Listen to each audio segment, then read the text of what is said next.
अस्सलाम वालेकुम दोस्तों। आप लोग सोच रहे होंगे कि सुबह सुबह आपका भाई इतनी धूप में कहाँ निकल पड़ा है। तो वो कहते हैं ना कि लाहौर के 7 दिन और 8 मेले होते हैं, और उन्हीं में से एक है मेला चिरागा।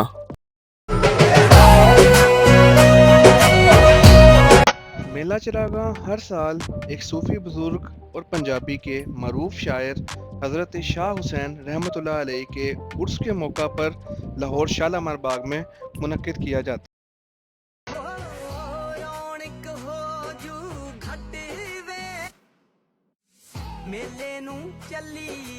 तो दोस्तों, आपका भाई भी पहुंच गया शालामार बाग मेला देखने। एंट्री का टाइम था 11 बजे, लेकिन 12 बजे तक अभी तक एंट्री ओपन नहीं थी, और हम इंतज़ार में थे कि कब एंट्री ओपन हो और हम भी मेला देख सकें।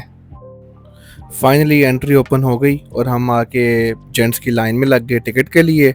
और यहाँ काफ़ी रश था, लेकिन एक चीज़ अच्छी थी कि इन्होंने जेंट्स और लेडीज़ के लिए सेपरेट रोज़ बनाई हुई थी टिकट इशुएंस के लिए।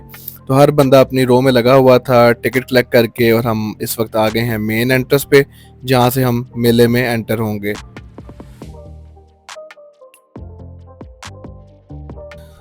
दोस्तों, जैसा कि अभी एंट्रेंस ओपन हुई है और लोग आ रहे हैं इस वक्त मेले में, तो अभी इतना रश नहीं है जैसा कि शाम के वक्त होगा, जब डिफरेंट एक्टिविटीज़ और डिफरेंट कॉन्सर्ट्स और सेमिनार्स होंगे। तो इस वक्त हम मेन एंट्रेंस से अंदर आ गए हैं और अब हम जा रहे हैं स्टॉल्स की तरफ। तो दोस्तों, इस वक्त हम एंटर हो चुके हैं स्टॉल्स एरिया में, जहाँ पर डिफरेंट खाने पीने के स्टॉल्स लगे हुए हैं। साथ बच्चों के लिए झूले, फन एक्टिविटीज़ हैं, हॉर्स राइडिंग है। लोग यहाँ बच्चों को लेके आए हुए हैं और फैमिली के साथ एंजॉय कर रहे हैं। स्टॉल्स का दोस्तों फ़ायदा ये होता है कि आपको एक ही जगह पर खाने पीने का भी चीज़ें मिल जाती हैं, प्लस आप एंजॉय भी कर लेते हैं। इन फूड स्टॉल्स को और फूड कोर्ट एरिया को बहुत खूबसूरत तरीके से सजाया गया था। ये दूर से ही आने वाले को बड़े अट्रैक्टिव लगते थे, और लोग यहाँ पर आके खाने की चीज़ें ले रहे थे और फैमिली के साथ एंजॉय कर रहे थे। और यहाँ सफाई का निज़ाम भी बहुत बेहतरीन था। इसके बाद आगे डिफरेंट तरह के स्टॉल्स लगे हुए थे, जहाँ पर ख़वातीन के लिए ज्वेलरी, हैंडबैग्स और डिफरेंट क्लॉथ्स थे जो कि हैंडमेड थे, अनस्टिच, स्टिच। इसके साथ ही साथ काफ़ी वैरायटी जूतों की थी, खुस्सों की थी। दोस्तों, मेला नाम ही इसी चीज़ का है कि जहाँ मोहब्बत, तहज़ीब, सकाफ़त और रूहानियत इकट्ठे हो जाएं। और दोस्तों, ये कैसे मुमकिन है कि आप ख़वातीन के साथ जाएं और वो कपड़े देख लें और वहाँ पर रुके ना। जोड़ों का दर्द। हमें भी बेगम साहिबा की फरमाइश पे इस स्टॉल पे रुकना पड़ा। लेकिन दोस्तों, क्या खूबसूरत काम था, हैंडमेड काम था और बहुत नफीस किस्म का काम हुआ हुआ था। और ये सूट वैसे भी देखने में बहुत खूबसूरत लग रहा था। इसके अलावा दोस्तों, यहाँ पर कुछ मज़ीद स्टॉल्स भी लगाए गए थे। और एक नुमाया चीज़ जो मैंने नोट की कि मेजॉरिटी स्टॉल्स यहाँ पर ख़वातीन की तरफ से लगाए गए थे, जो कि एक बड़ी खुशाइन बात थी। और ये कैसे हो सकता है कि मेला हो और ढोल की थाप ना हो।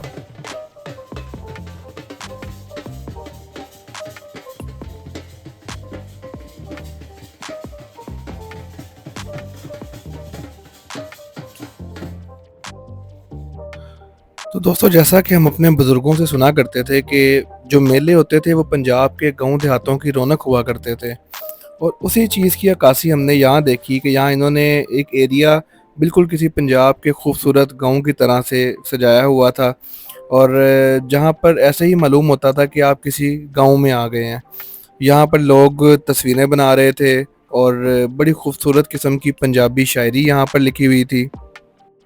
और आपको हर कदम पे पंजाब की सकाफ़त, पंजाब की तहज़ीब के रंग नुमायाँ होते नज़र आते हैं। जैसे गाँवों में ये कुआँ होता था और ख़वातीन पानी निकालती थी कुएँ से पुराने वक्तों में। तो उन्होंने बिल्कुल एक गाँव की, पुराने पंजाब की याद ताज़ा करवा दी कि लोग किस तरह से डेरों पे अपने बाहर बैठा करते थे और बड़े बुज़ुर्ग बैठ के वहाँ पर गुफ्तगू किया करते थे।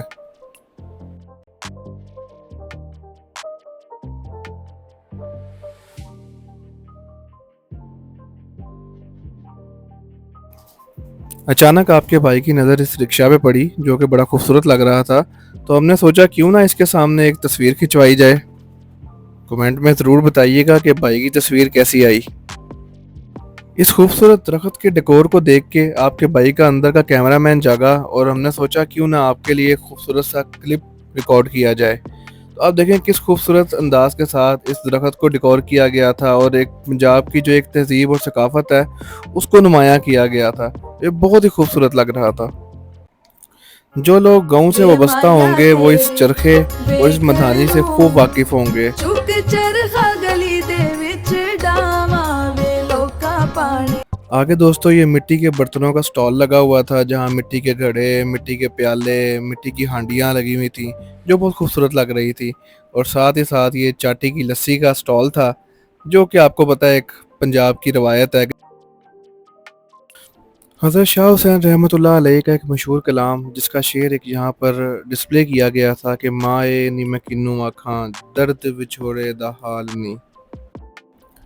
अब दोस्तों हम आ गए हैं एक नेक्स्ट सेक्शन में बाग के, जहाँ पर फाउंटेन्स थे और बड़े खूबसूरत किस्म के फूल लगाए गए थे। ये फाउंटेन्स रात के वक्त रोशनी के साथ और भी खूबसूरत लगते हैं जब ये ऑन होते हैं। तो ये वाला एरिया सारा देखने के लायक था, लेकिन रात के टाइम क्योंकि हम सुबह के वक्त आए थे तो हम उन रोशनियों को देख नहीं सके। मुगल एरा का आर्किटेक्चर अपने आप में एक मिसाल है। जैसा कि आप देख सकते हैं किस खूबसूरत तरीके से ये एक रास्ता बनाया गया है जो कि नीचे की तरफ जा रहा है। और जैसे ही हम यहाँ से बाहर निकले तो ये खूबसूरत मंजर हमारा इंतज़ार कर रहा था, जहाँ पर खूबसूरत फूल थे, आगे फाउंटेन्स थे जो कि रात के वक्त चलते हैं और रोशनियों के साथ खूबसूरत लगते हैं। आगे मज़ीद ये कुछ पोस्टर्स लगाए गए थे जिन पे हज़रत शाह हुसैन रहमतुल्लाह अलैह के कुछ और शेर नुमायाँ थे। अब यहाँ से चलते हैं आगे की जानिब और देखते हैं कि आगे कौन सी और मज़ीद खूबसूरत जगह हमारा इंतज़ार कर रही हैं।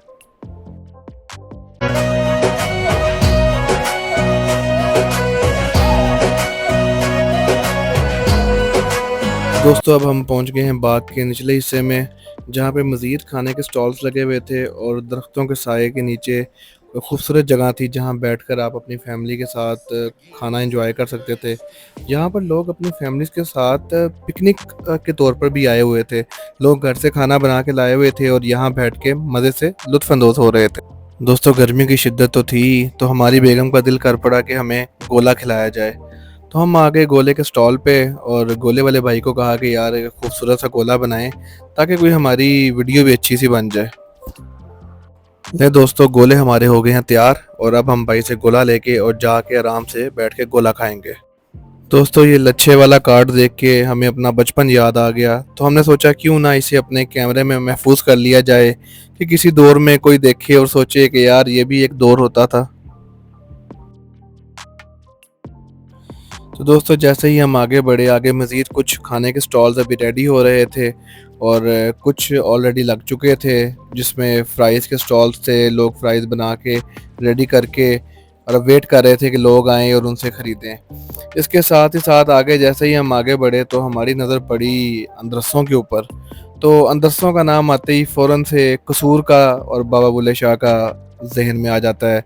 और मुझे यकीन है कि हर वो बंदा जो लाहौर से बिलोंग करता होगा उसने कसूरी अंदरसे तो ज़रूर खाए होंगे। तो दोस्तों ये बाग का वो हिस्सा था जहाँ पर फूड स्टॉल्स थे और जहाँ रात के वक्त आगे कॉन्सर्ट भी होना था और स्टेज भी लगाया जा चुका था। और ये दरमियान में फाउंटेन्स थे और दोनों तरफ जो है वो खाने के स्टॉल्स लगाए गए थे। तो अब ये आगे हम चलते हैं और देखते हैं कि मज़ीद आगे कौन सी जगह है और वो उसे किस तरह से डेकोर किया गया है। तो यहाँ से आगे बढ़ते हुए हमारी नज़र इस स्टॉल पे पड़ी जहाँ पर कुछ हैंडमेड ज्वेलरी थी।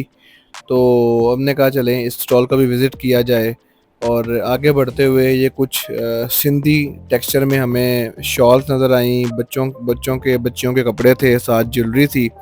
और सिंधी स्टाइल में कुछ छोटे हैंड बैग्स थे और ज्वेलरी थी जो कि बड़े खूबसूरत और कलरफुल थे, दूर से बड़े अट्रैक्टिव लग रहे थे। तो इनको देखते हुए जैसे ही हम आगे बढ़े तो हमारी नज़र कतलम्मे पे रुक गई और हमें बचपन के वो दिन याद आ गए कि जब मेले से कतलम्मा खा के और बाद में हम बीमार हो जाया करते थे। जैसे जैसे शाम का वक्त करीब आ रहा था, बच्चों के लिए प्लेइंग एरिया रेडी हो रहा था जहां बच्चे शाम को आके झूलों पे उछल कूद करेंगे और खुश होंगे। इसके साथ हमने भी कुछ देर के लिए ब्रेक लिया और साथ ही हमने बर्गर्स और ड्रिंक्स एंजॉय की ताकि हम दोबारा से रिफ़्रेश हो जाएं और वापसी का सफ़र स्टार्ट करें।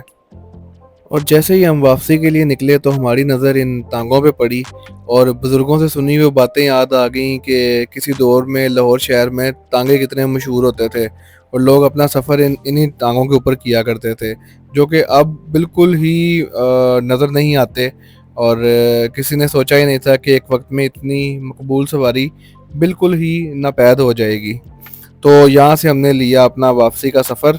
उम्मीद करते हैं आपको हमारा ये व्लॉग पसंद आया होगा और अपनी राय का इज़हार कमेंट्स में हमारे साथ ज़रूर कीजिएगा और मिलते हैं आपके साथ एक नेक्स्ट व्लॉग में। अल्लाह हाफ़िज़।